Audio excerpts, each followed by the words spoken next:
जय जोहार संगवारी हो। तो संगवारी हो आज मैं कैसे लगत हूँ। तो संगवारी हो मोला तो ये लुक बहुत पसंद आए रही से और मुंह ढाके के बाद तो सुक्खा नवनिवर्णिन ही लगत हूँ। तो संगवारी हो आज मैं ये लुक ला रील्स बनाए बर क्रिएट करे रहे हूँ काहे कि मोला रील्स में नवनिवर्णिन ही दिखाना रही से। अगर आप मन ला देखना है तो आप मन मोर इंस्टाग्राम के चैनल में जाके देख सकत हो। आप मन ला अच्छा लगी तो आप मन कमेंट भी कर सकत हो।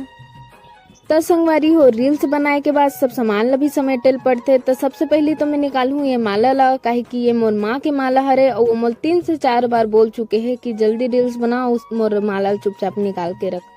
काहे कि माँ मन के परान सोना चांदी में ही अटके रहथे।